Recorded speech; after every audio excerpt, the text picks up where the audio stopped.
Have you ever wondered how a civilization could take root across a landscape?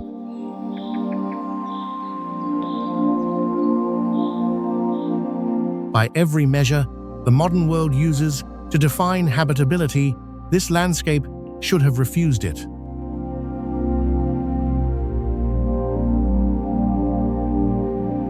Fault lines run beneath ancient cities with the quiet patience of something waiting.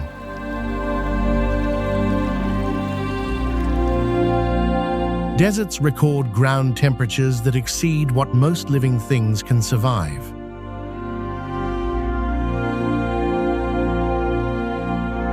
Mountain ranges seal entire communities beneath ice for months at a time.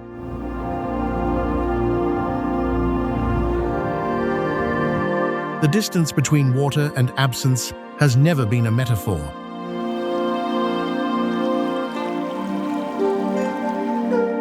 It has always been the single most consequential fact of every waking day.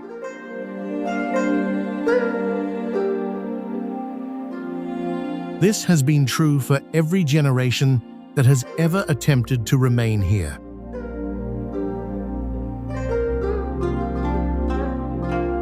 There is something in the persistence of Iran that the modern world has not found the language to fully describe.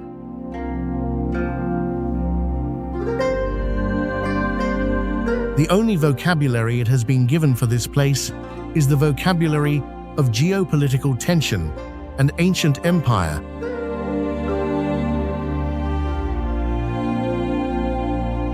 That vocabulary is not false. However, it reaches only as far as the surface of a reality.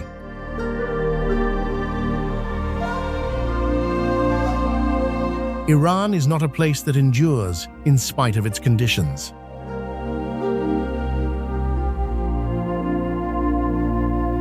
It is a place built entirely from them. This is unreal Iran.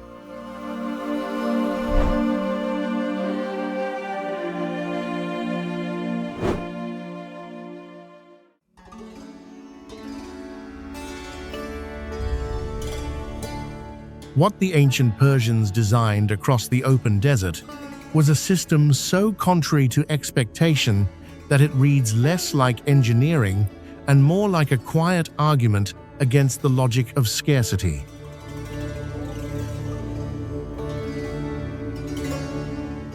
A network of hand-dug tunnels, known as Qanats,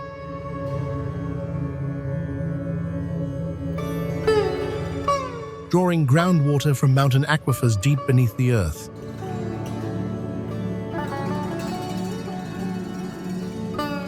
And carrying it entirely by gravity across more than 25 miles of sun-scorched terrain, delivering it without a single liter lost to evaporation,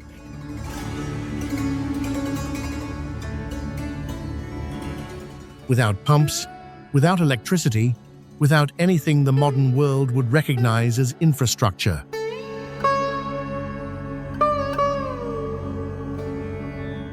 Across Iran, more than 30,000 of these systems still thread beneath the surface,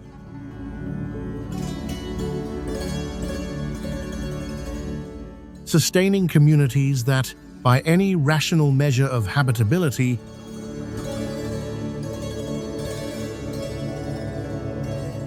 would have no reason to exist in this landscape at all.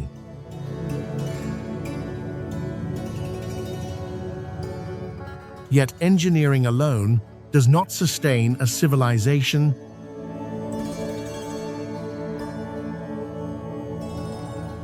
and in the ancient city of Yazd, the invisible architecture of survival extended upward as well as downward.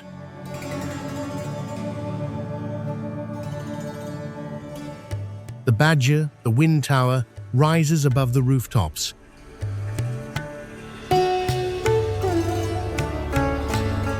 In rows of silent vertical chambers, each designed to catch desert air from every direction.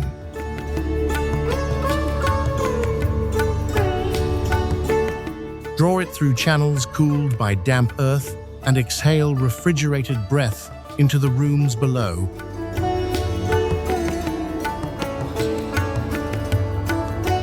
A technology so precisely tuned to its environment.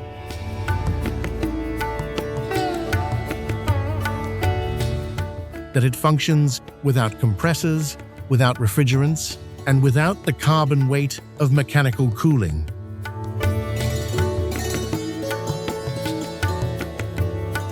Suggesting not ingenuity in the modern sense,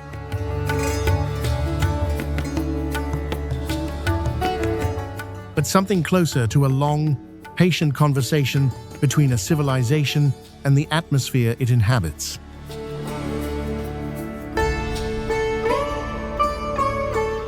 What governed the distribution of the water that made all of this possible?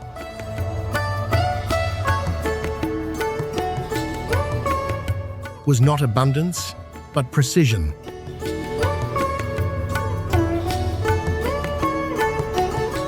The Mirab, part engineer, part magistrate, part community anchor,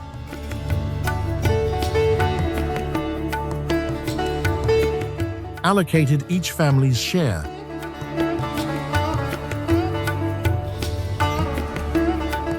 Using nothing more than a bronze bowl with a hole drilled through its base.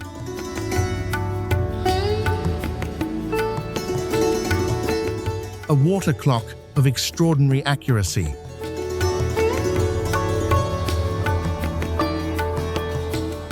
That measured entitlement not by the minute, but by the second, because in a land where water is the distance between life and absence,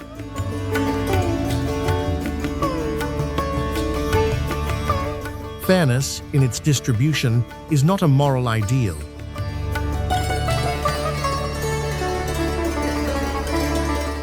It is the structural foundation upon which every other form of social order rests.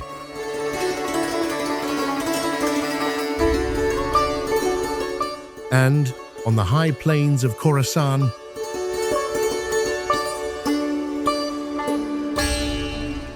before the desert sun rises far enough to damage what grows beneath it,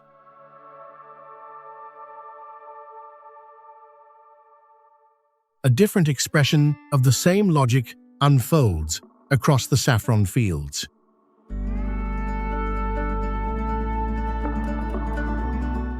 $150,000 flowers must be gathered by hand before dawn.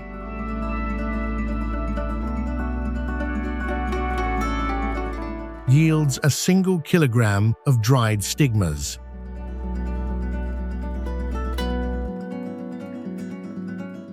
A ratio so extreme that saffron becomes less a spice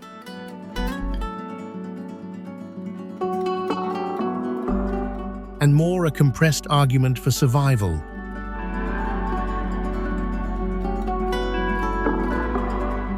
Maximum value drawn from minimum resource.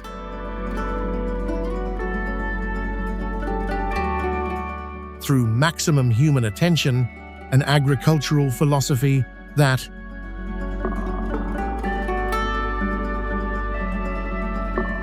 in a country long constrained by the limits of international trade,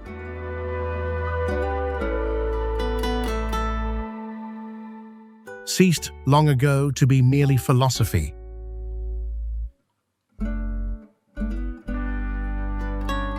And became instead a quiet and enduring economic strategy.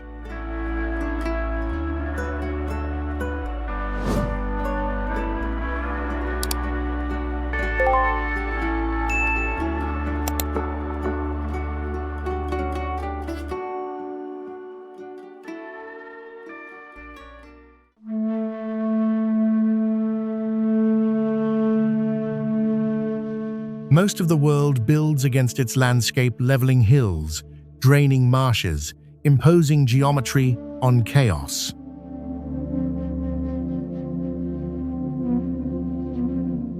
Iran, in its most remarkable vernacular architecture, takes the opposite approach.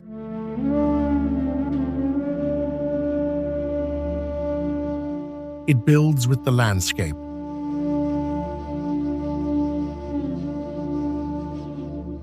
Sometimes it builds inside it.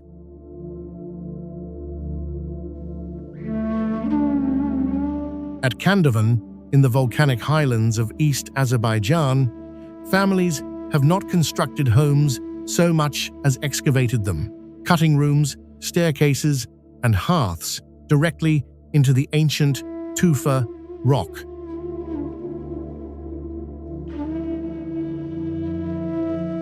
Walls 2 meters thick hold the interior temperature steady, while the summer heat outside claws toward the mid-40s.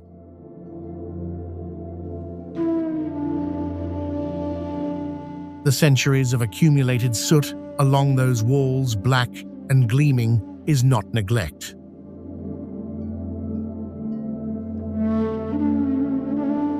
It is reinforcement.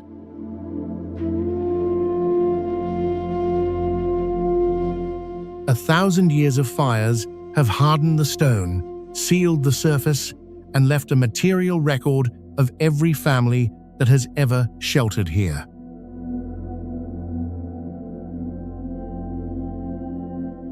At Masuleh, clinging to a near-vertical mountain face above the Alborz forests, the architecture confronts a different problem: gradient.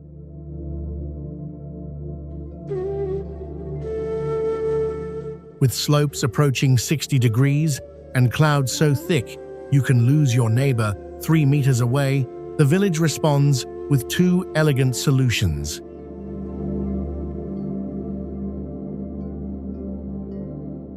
Every building is stacked directly above the one below, its roof serving as the courtyard of the house, behind not a single horizontal meter wasted.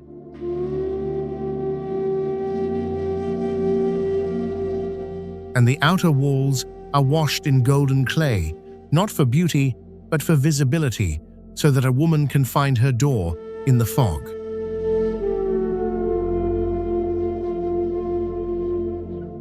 At Makunik, in the remote borderlands of eastern Iran, an entire village sank below the surface of the earth.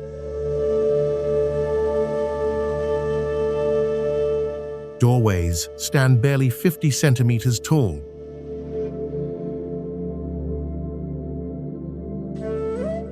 You enter on your knees.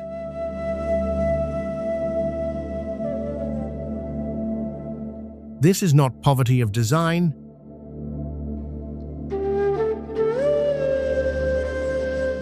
It is a deliberate choice for heat retention, for dust exclusion, and for something older and more urgent: the simple advantage of being invisible to your enemies.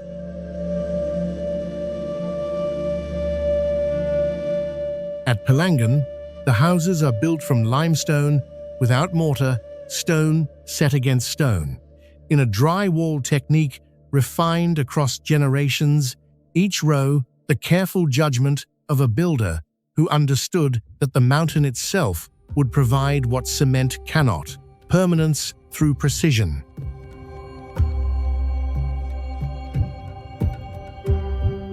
Each of these villages is an argument.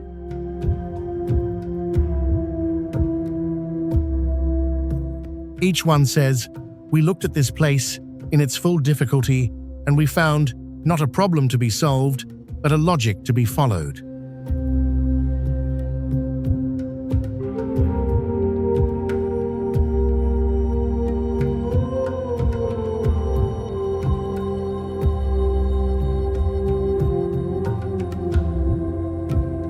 It cannot be transmitted across any satellite network. It was refined over generations. The slope has ever shown him. It cannot be seized.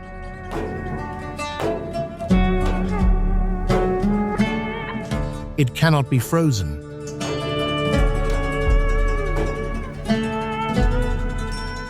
It cannot be devalued by any external authority.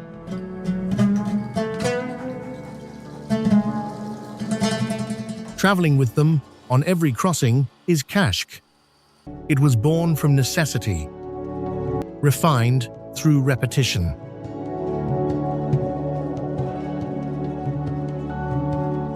Perfected by women who understood precisely what their families would need.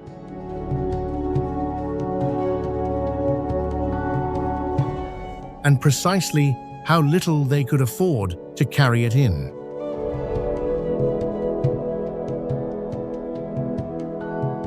The route itself constitutes a strategic architecture of survival.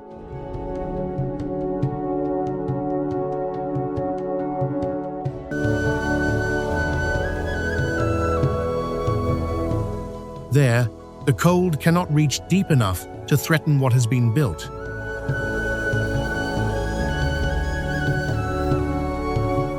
Between those two poles lies a network of known waypoints.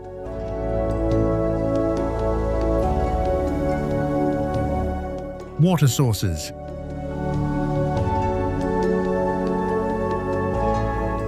Shelter positions. It is an oral map of survival.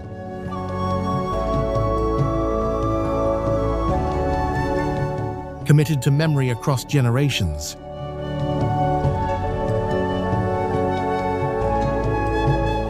Holding more operational intelligence about this landscape than any positioning system yet devised.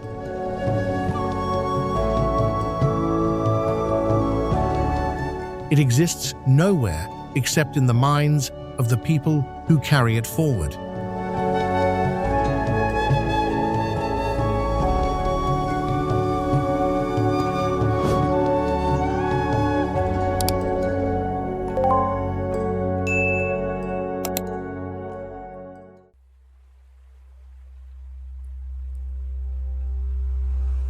The world tends to discuss women in Iran in terms of restriction.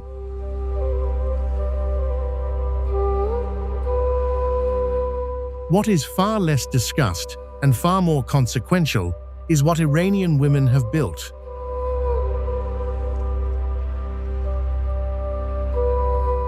In Abiyane, the women have not adopted the black chador of the cities.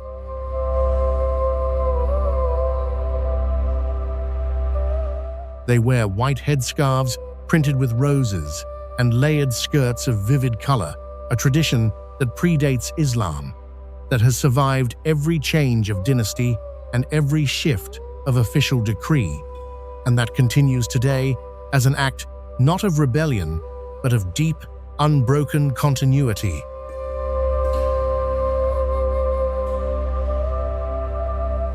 Color here is not aesthetic preference.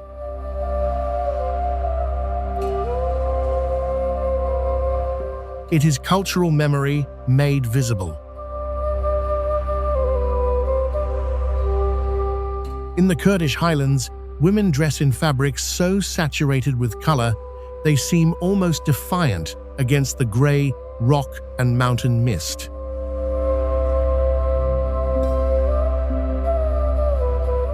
And perhaps they are. There are forms of expression that no authority has yet found, the mechanism to prohibit, and the language of cloth, pattern, and dye, passed from grandmother to granddaughter over centuries, is one of them.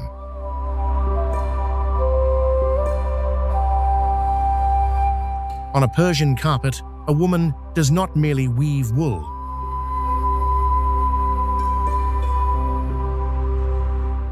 She encodes the landscape she can see from her window, the history of her tribe, and prayers she may never speak aloud. Every knot is a sentence. The whole is a document.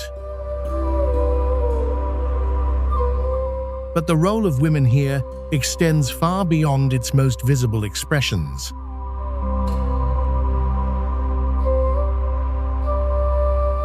In the nomadic camps of the Zagros, women manage the domestic economy with a rigor that would be recognizable to any CFO, making butter by hand to a rhythm of ancient verse, the poetry providing both the timing and the mental discipline required to sustain hours of physical labor.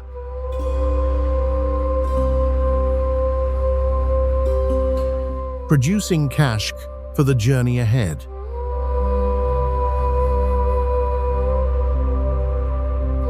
Teaching the next generation not only the technical skills of survival, but the moral framework in which those skills make sense.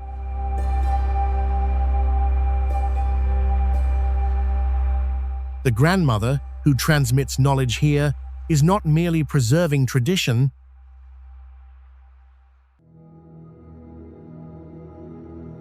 she is the archive.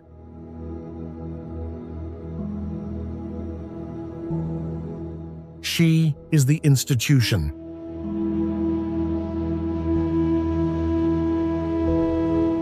She is the reason that when the village is struck by drought or crisis, or the departure of young men to the cities, the essential knowledge of how to live in this place does not disappear with them.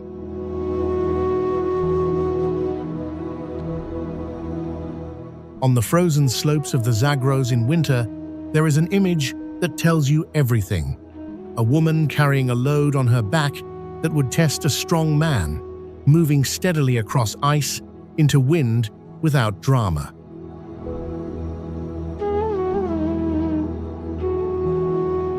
That is not hardship on display.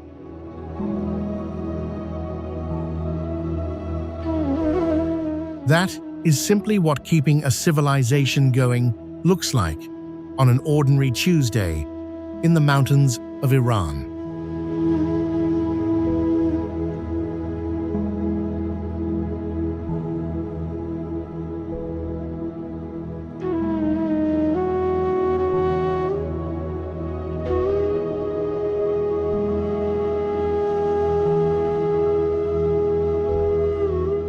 If one wants to understand a civilization, the search should begin not with its monuments, but with its kitchens and its fields.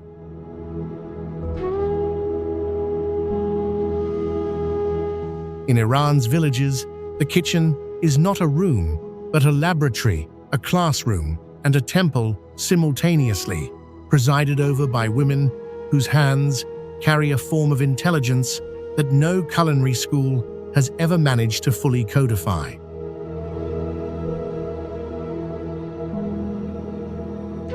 The tandoor oven, that ancient clay cylinder sunk into the earth like a throat waiting to swallow fire, is a social institution, a daily ritual of collective warmth that has survived every empire, every invasion, and every sanction history has thrown at this land.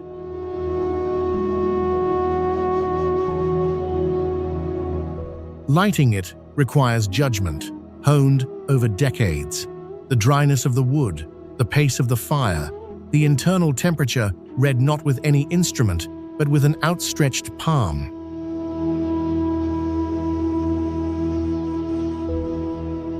The dough is always worked by hand because the elders will tell you with absolute conviction that the warmth of human hands changes the texture in ways no mechanical process can replicate.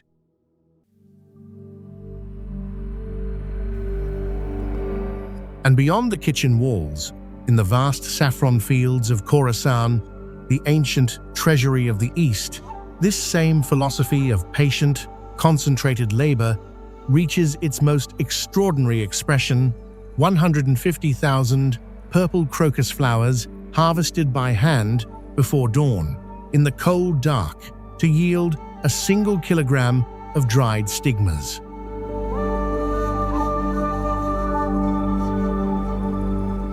In a sanctions-constrained economy, this is survival distilled into its purest form: maximum value, minimum weight, extracted by nothing but human patience and human hands.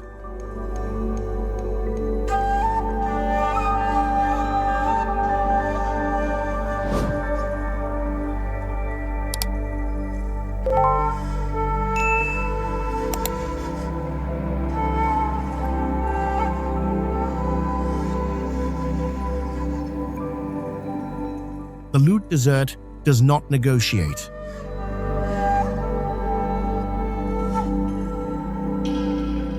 It simply presents its terms, heat so extreme that satellite instruments have recorded ground temperatures here surpassing 70 degrees Celsius, making this one of the most thermally hostile surfaces on the planet and leaves everything alive to work out its own response.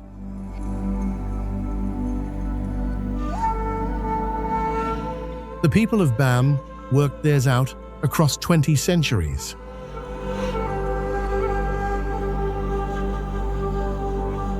They did not import materials.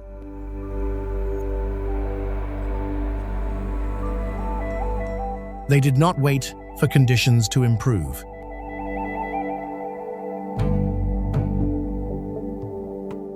They reached down into the desert floor, gathered the compressed earth it offered freely, mixed it with straw, and set it to dry in the same sun that made shelter necessary in the first place.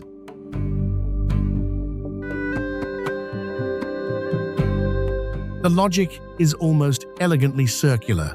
The desert created the problem, and the desert supplied every component of the answer.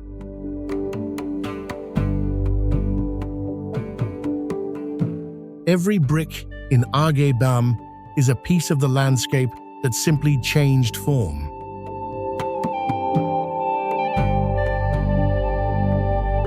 Below those walls, the desert offered a second gift, one that required far more from those who wished to receive it.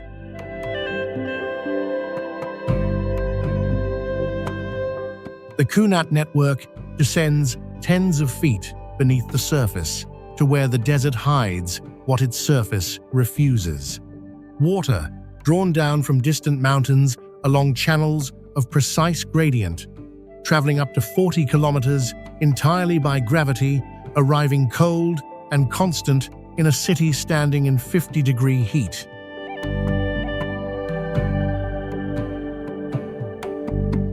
The insight at the heart of this system is not technical.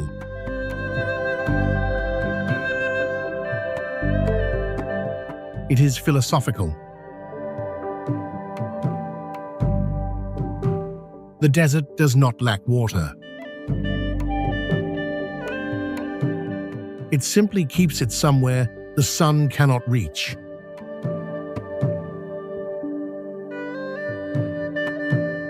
The correct human response is not to fight the conditions above ground, but to descend through years of collective labor to where the water already is.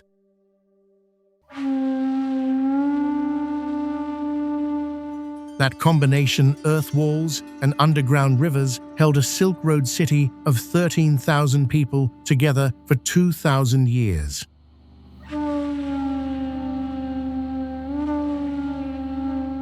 Life in Bam was not life in spite of the desert.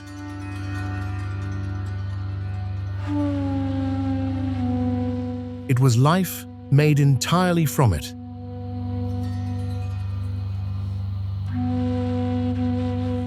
On the 26th of December, 2003, an earthquake struck directly beneath the sleeping city and collapsed 20 centuries of that life in 26 seconds.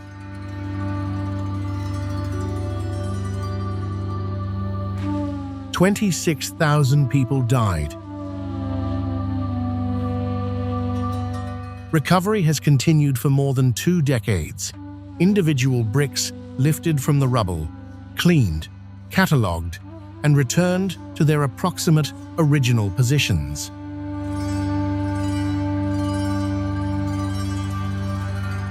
The Qanat channels have been restored alongside the walls they once fed.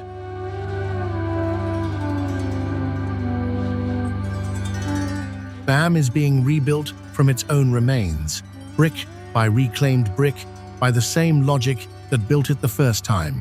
You work with what the desert gives you, and you do not stop. Across every scale of its history, that is precisely what Bam has always done.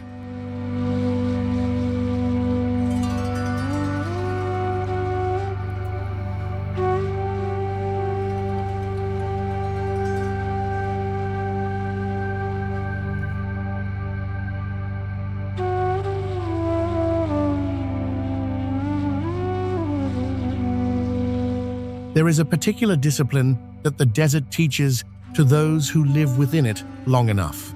The discipline of keeping your wealth where no passing eye can find it.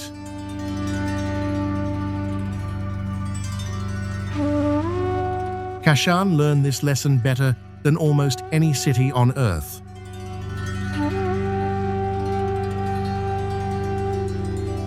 From the approach road, it offers almost nothing. Mud brick walls, the exact color of the surrounding terrain. Rooflines flat and undramatic, the occasional wind tower standing above the skyline like a question mark.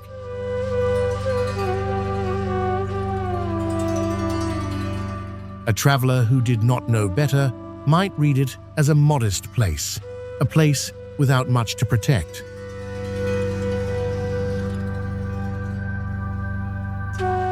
That misreading is entirely intentional. For 25 centuries, armies have moved through this corridor between the Central Mountains and the Dashti Kavir, and for 25 centuries, KASHAN's merchants understood that the safest fortune is an invisible one.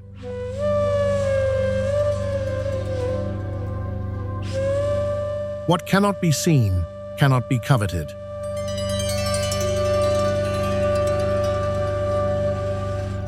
What cannot be coveted cannot be taken.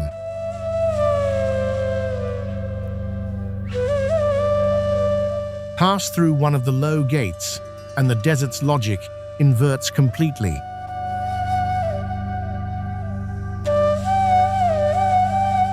The temperature drops before the eye adjusts 15 degrees in the passage between street and courtyard, a transition so abrupt it registers physically before it registers visually.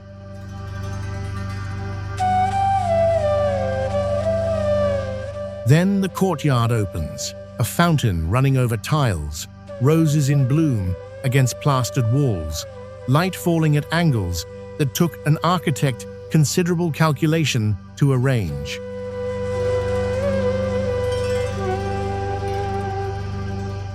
The Tabatabe house contains 40 rooms behind its unremarkable facade, every surface inside treated as though the eyes of the world were permanently upon it, even though its entire design ensured they never would be.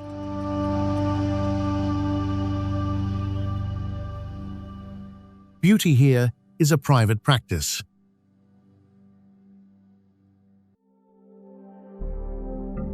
An interior discipline.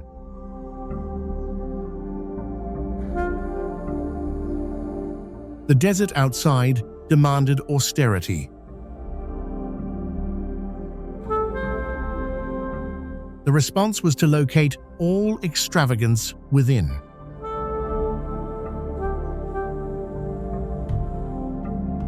The Finn garden makes the same argument in water.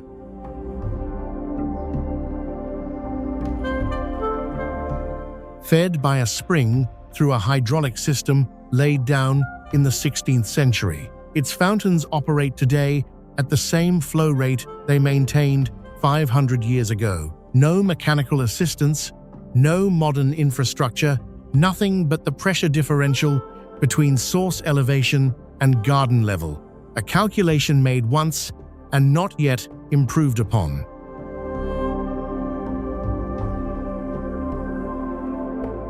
In a landscape where water is the most compressed expression of value a desert civilization can possess, a self-sustaining garden is the most precise possible statement about what its builders understood of the world they lived in.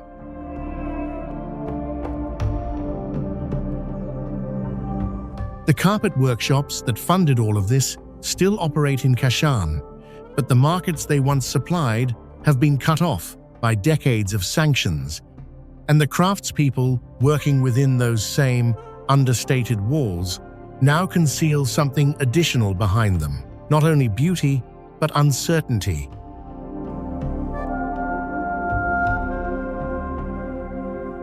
The exterior has not changed.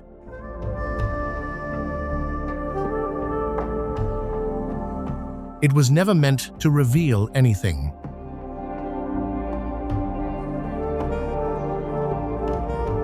The desert taught KASHAN that particular grace a very long time ago.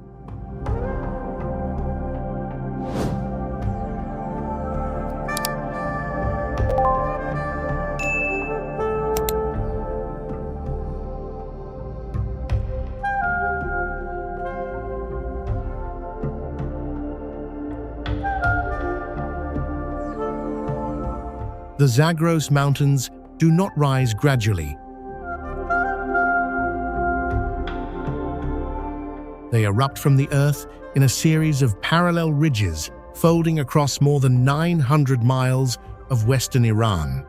Their peaks holding snow through 8 months of the year, their valleys descending in dramatic steps from altitudes above 10,000 feet toward the southwestern lowlands. A geological argument between two tectonic plates that has been ongoing for tens of millions of years.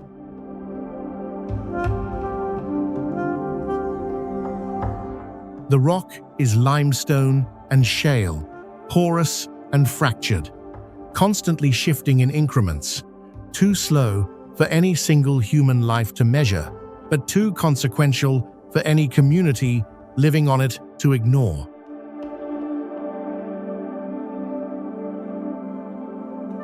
Snow accumulates across the high ridges through winter, then filters slowly downward through fractured rock, feeding the springs and rivers that emerge further down the slope as if the mountain were releasing, reluctantly, what it spent months collecting.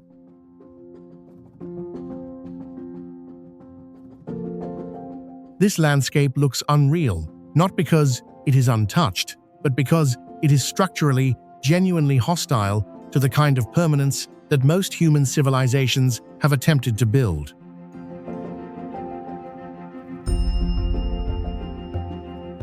At the base of that system, where the mountains finally exhaust themselves against the flat earth of southwestern Iran, the Khuzestan plain begins.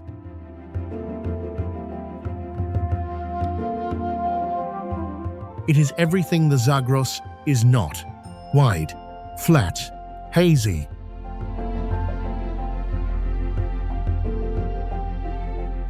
Fed by 3 rivers, the Karun, the Des, and the Kake, each carrying mountain sediment down into the lowlands and depositing it in layers of silt built across thousands of years.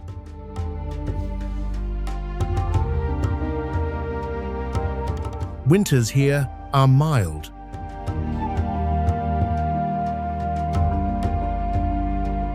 Seasonal flooding arrives with quiet reliability, leaving behind a thin film of nutrient-rich earth from which dense winter grasses emerge, grasses that only months earlier the cracked and baked ground could not have supported at any scale.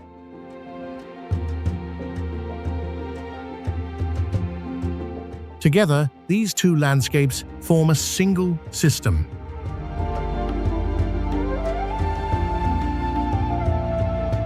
Neither one makes sense without the other. For the people who live within this system, the landscape is not a backdrop.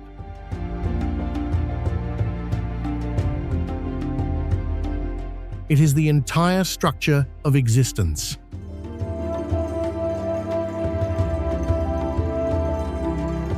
The Bakhtiari nomads have organized their lives around the vertical distance between these two worlds, ascending into the Zagros highlands in spring when the snow retreats and the high pastures open, descending toward Khuzestan in autumn when the cold makes the highlands uninhabitable.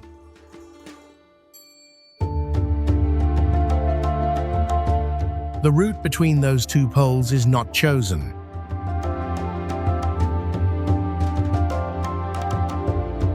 It is inherited, refined across generations, each waypoint selected for its grass, its water, and its shelter.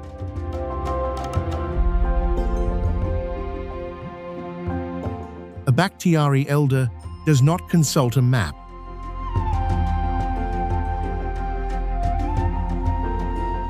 He reads approaching storms in the clouds 2 hours before the weather breaks.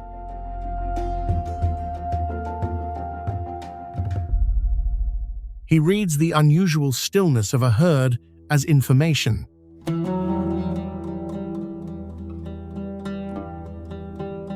He reads the subtle geometry of a hillside for the early signs of landslide, signs legible only to someone who has walked that slope every year for 40 years, whose body carries the memory of every variation the slope has ever shown him.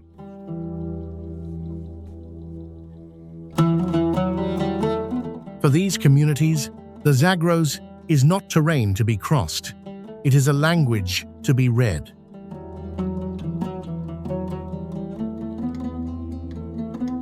And Khuzestan, at journey's end, is the recovery room where animals depleted by hundreds of miles of mountain terrain rebuild the reserves that will carry them back through the Zagros when March arrives.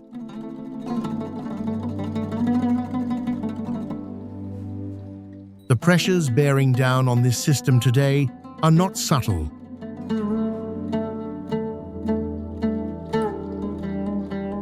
In the Zagros, deforestation has accelerated erosion across slopes that dense oak forests once held in place, forests now reduced to fragments, leaving the mountain face increasingly exposed. In Khuzestan, agricultural expansion has converted former winter grazing land to cultivated fields.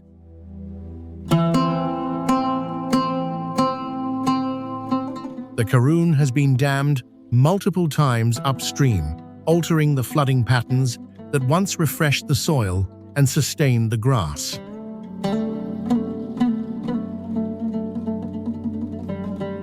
And across the plain, the infrastructure of Iran's petroleum industry spreads further, with each decade pipelines crossing the floodplain, flares burning on the horizon at night, casting orange light across a landscape that nomadic herds have grazed for millennia.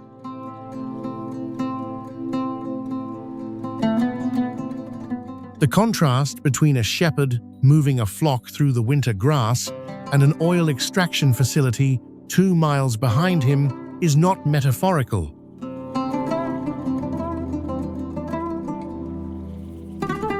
It is literal, it is visible, and it is entirely unresolved.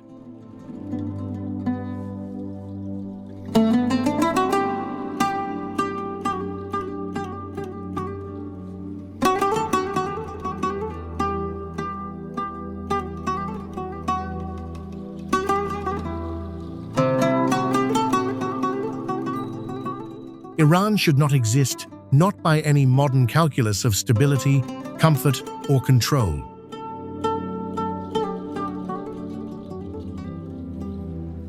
It sits on fault lines that erase cities in 26 seconds.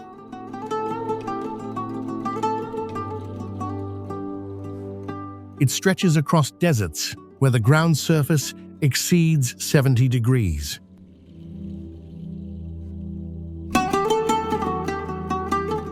It rises into mountain ranges that seal communities in ice for months at a time.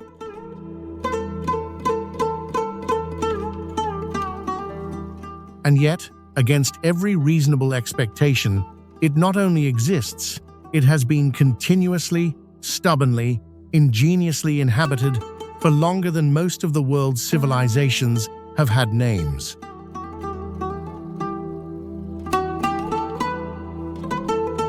Not through control, not through the elimination of risk,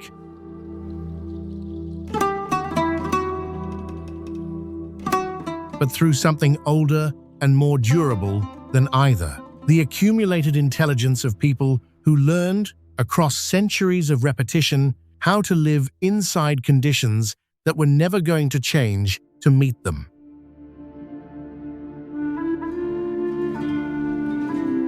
What makes Iran's persistence remarkable is not its monuments or its history.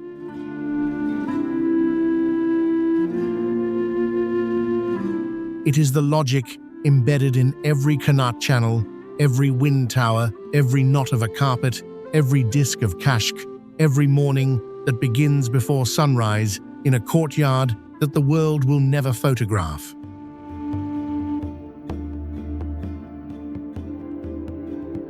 These are not relics.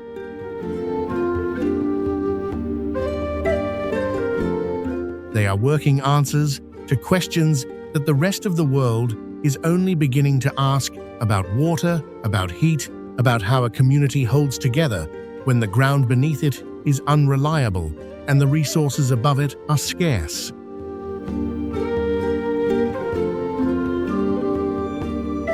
As climate pressure narrows the boundaries of what is habitable, and as stability reveals itself to be less a condition than an illusion, the places that learned long ago to live without it begin to look less like the past and more like a rehearsal.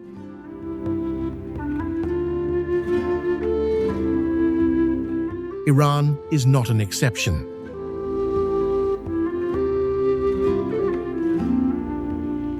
It is a preview.